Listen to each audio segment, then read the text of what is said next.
4 years in a coma. 5 names on her list. 1 word: revenge. They thought she was dead. They thought the blood would bury the truth. But vengeance doesn't die that easily. Her name was never spoken. Some called her the bride. Bill called her his favorite. But she called herself one thing only: a woman with unfinished business. Once she was part of the Deadly Viper Assassination Squad, a team of killers so efficient even the government turned a blind eye. They were family, until the day she tried to leave, because the bride wanted a different life. She wanted peace. She wanted love. And for a brief moment she had it. A man who wasn't a killer. A wedding in a small Texas chapel. White dress. Music. Laughter. But before the vows were spoken, they came. Bill and the Deadly Vipers. They walked in smiling. And they left behind nothing but silence and blood. She survived. Barely. For years later, she woke up in a hospital bed. No husband. No child. No mercy. The doctors thought she was a miracle. She thought she was a ghost. And then she remembered.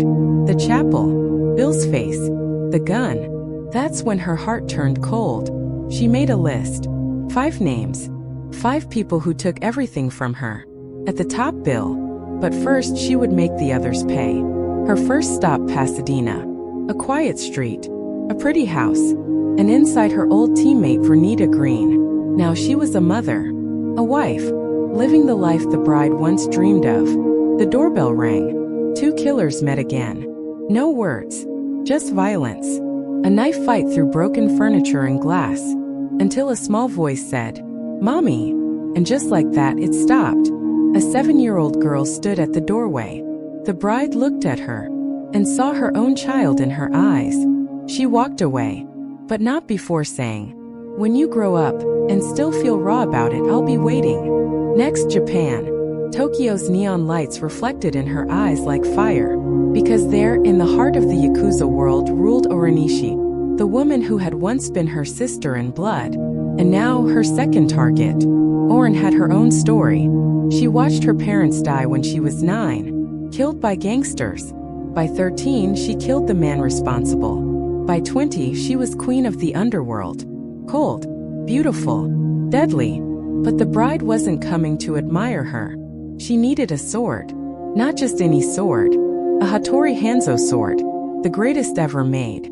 Forged by a man who swore never to make another weapon, until he met her. He asked her name. She said softly, "The name is Bill." The old man froze. He knew the darkness she faced. And so he broke his oath. He forged her the finest blade the world had seen. And with that blade she found the House of Blue Leaves. A restaurant. A fortress. A battlefield.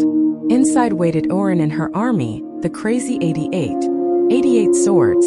88 lives. And one woman who didn't care. The bride walked in quietly. Then all hell broke loose.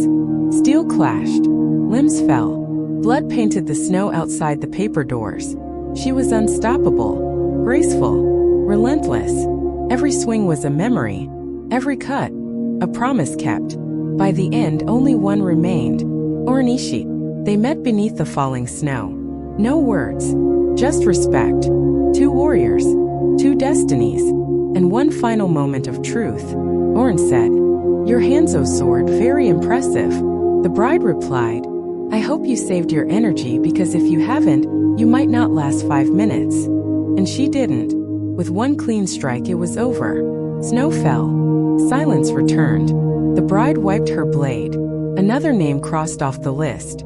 Later that night, as she rode through Tokyo's lights, she smiled for the first time in years. Not because she was happy, but because revenge was alive. She had 4 names left. Bill was waiting. And somewhere, hidden in the darkness, was the one truth she didn't know yet. Her daughter was still alive.